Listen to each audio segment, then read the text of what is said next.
یہ فتنہ الہندوستان، یہ فتنہ الخوارج، یہ سارے کے سارے جون سے ہیں، یہ ساری پاکستان کے خلاف ایک طرح کی میڈیا وارفیئر ہے.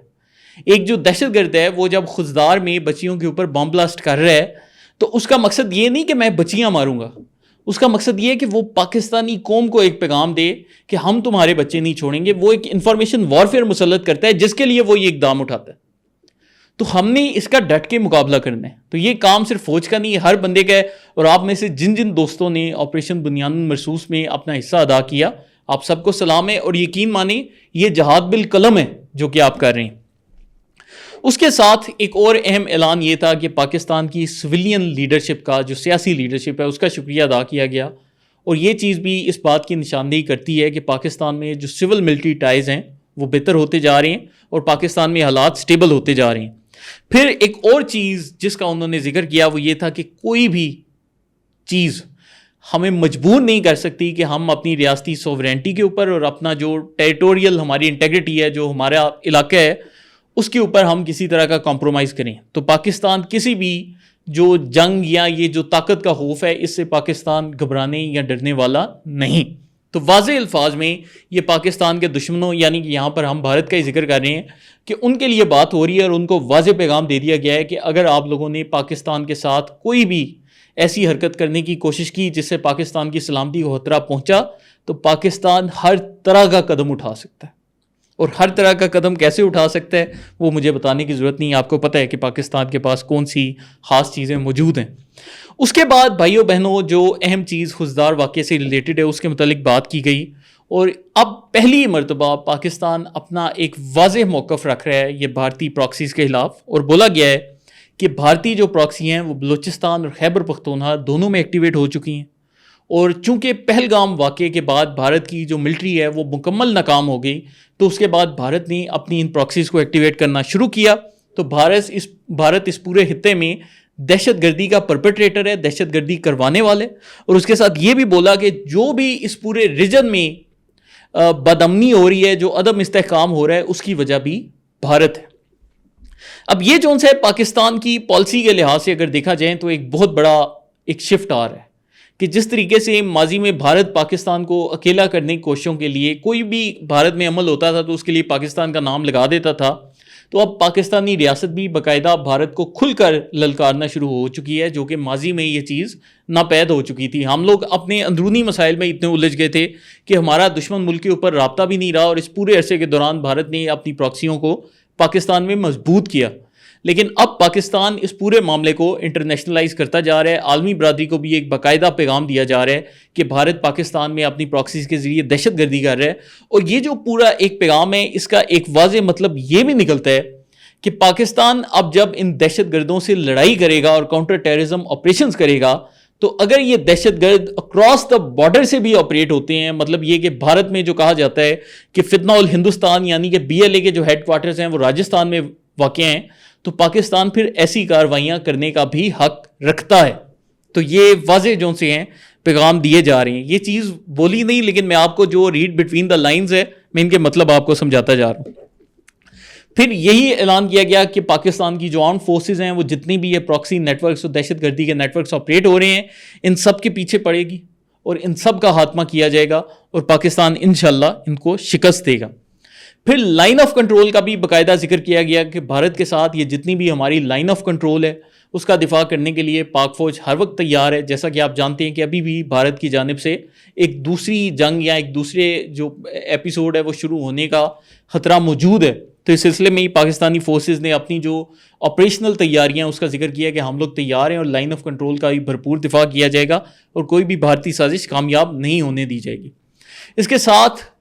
مقبوضہ کشمیر کا جو معاملہ ہے جو کہ آپ نے دیکھا کہ حالیہ 2-2.5 سال میں کہیں دب گیا تھا، اس کا بھی ذکر کیا گیا کہ وہاں پر جو انسانی حقوق کی خلاف ورزیاں ہو رہی ہیں اس کے اوپر جتنی بھی انٹرنیشنل کمیونٹی ہے اس کو دیکھنے کی ضرورت ہے. اور اس سے جو پاکستان اور بھارت کے درمیان ایک معاہدہ ہوا تھا ماضی میں، جیسا کہ آپ جانتے ہیں شملہ معاہدہ تھا جس میں پاکستان اور بھارت نے اپنے سارے مسائل اب مل کر ہی طے کرنے تھے. تو پاکستان اب آہستہ آہستہ کشمیر کے مسئلے کو انٹرنیشنلائز کر رہا ہے. تو آج کا بھی یہ جو اعلامیہ ہے اس کا واضح الفاظ میں مطلب یہ ہے کہ پاکستان مسئلہ کشمیر کو عالمی سطح پر اٹھاتا رہے گا اور یہ جو بھارت کو ڈونلڈ ٹرمپ کے ایک بیان سے تکلیف پہنچی تھی کہ ہم مسئلہ کشمیر کا کوئی نہ کوئی حل کریں گے، تو پاکستان یہ تکلیف ان کو مزید پہنچائے گا اور یہ جو مسئلہ کشمیر ہے اس کو مزید ہائی لائٹ کیا جائے گا۔ تو یہ تھی بھائیوں بہنوں آج کی کور کمانڈرز کانفرنس کی مکمل تفصیلات۔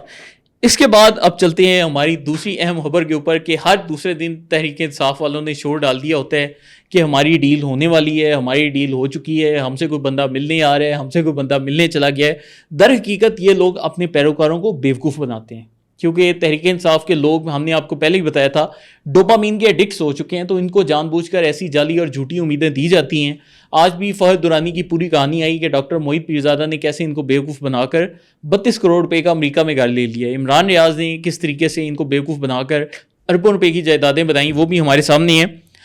تو میں آپ کے سامنے حقائق رکھنا چاہتا ہوں کہ ماضی میں بھی جو عمران خان کی اور یہ اسٹیبلشمنٹ کی بات چیت تھی، اس میں 3 واضح شرائط تھیں اور ان شرائط کے اوپر کسی قسم کا کوئی کمپرومائز نہیں ہو سکتا۔ نمبر 1 یہ کہ عمران خان کو 9 مئی کے واقعات کے اوپر معافی مانگنی پڑے گی، اور یہ وہ والی معافی نہیں ہوگی جس طرح دودھ میں منگنے ڈال دی جاتی ہیں کہ جی ہم 9 مئی کی مذمت کرتے ہیں، بڑا افسوسناک واقعہ ہوا لیکن ہمارے اوپر بڑا ظلم ہوا، ہم مجبور ہو گئے تھے 9 مئی کرنے کو۔ ایسا نہیں،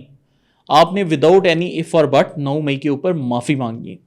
دوسری جو شرط تھی وہ یہ تھی کہ آپ کے جو بھی مذاکرات ہوں گے وہ سیاسی قیادت کے ساتھ ہوں گے۔ آج بھی علی امین گنڈا پور یہ کہتے پائے گئے کہ وہ اسٹیبلشمنٹ سے مذاکرات کو تیار ہیں، تو یہاں پر کراس لگ چکا ہے، اسٹیبلشمنٹ سے آپ کے کوئی کسی قسم کے مذاکرات نہیں ہوں گے، جو بھی مذاکرات کرنی ہیں وہ سیاسی لیڈرشپ کے ساتھ ہوں گے۔ اور تیسرے نمبر پر یہ کہ آپ کے جتنے بھی عدالتی معاملات ہیں وہ عدالتیں طے کرے گی، وہ کوئی پاکستان میں خلاف قانون آپ کے متعلق کوئی فیصلہ نہیں آئے گا۔ تو یہ جو پوری کوشش ہے یہ جھوٹ ہے، ڈھکوسلا ہے اور جان بوجھ کر یہ لوگ جعلی امیدیں دیتے ہیں۔ یہاں پر ہی اگر ہم وہ جو پراکسی وارفیئر اور انفارمیشن وارفیئر کا ذکر کر رہے تھے اس کے متعلق بات کریں تو آج عمران خان کے اکاؤنٹ سے ایک بڑا افسوسناک اور شرمناک قسم کا ٹویٹ بھی آیا، جس میں یہ بولا گیا کہ خیبر پختونخوا میں جو حکومت کی سربراہی میں ڈرون حملے کیے جا رہے ہیں یہ بڑا غلط عمل ہے۔ حالانکہ کل ہم نے آپ کو باقاعدہ ویڈیو میں بھی دکھایا تھا کہ یہ جو ڈرون ہیں یہ تحریک طالبان، فتنہ الخوارج، یہ جو بھارتی اسپانسرڈ خوارج ہیں وہ لوگ چلاتے ہیں۔ اور یہ جو خبر ہے یہ ابھی کی نہیں، 29 ستمبر 2024 کو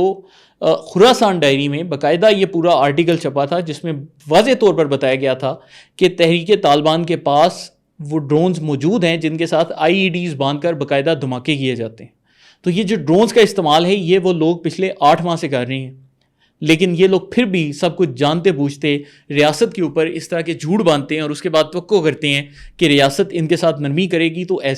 ایسی کوئی چیز نہیں ہونے والی۔ آپ بے شک بیٹھ کر فیلڈ مارشل کے عہدے کے اوپر مذاق اڑا لیں، آپ ان کو گالیاں دے لیں، آپ لوگ تو ماضی میں بھی دیتے نہیں ہیں، یہ ساری وہ چیزیں ہیں جو کہ انڈیویجول سے تعلق رکھتی ہیں۔ اس پر آپ کو کل کو شاید معافی بھی مل جائے،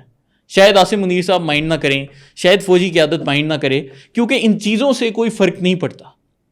لیکن جب آپ ریاستی سالمیت کے اوپر بات چیت کرتے ہیں، جب آپ لوگوں میں جھوٹ پھیلاتے ہیں اور جانتے بوجھتے جھوٹ پھیلاتے ہیں، اور ایک ڈرون حملہ جس میں 3 معصوم بچوں کی شہادتیں ہوئیں اور تحریک طالبان کے ڈرون کی وجہ سے ہوا، اور اس کو آپ ریاست پاکستان اور پاک افواج سے نفی کرتے ہیں، تو اس کا مطلب یہ ہے کہ آپ ریاست کے لیے باقاعدہ ایک سیکیورٹی رسک بن چکے ہیں،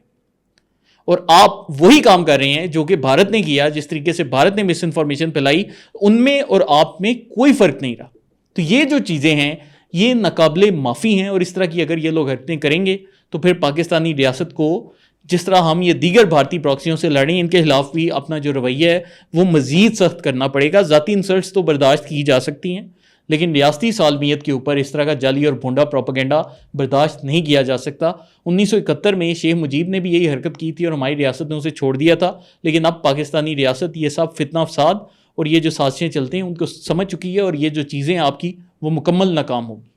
اس کے ساتھ ہی آج کے شو کا اختتام کرتے ہیں۔ آپ کی کوئی رائے ہو کمنٹس میں اپنی رائے کا اظہار لازمی کریں، اور ہمارے آزاد سیاست کے چینل کو لائک، سبسکرائب اور شیئر کرتے جائیں۔ بہت شکریہ۔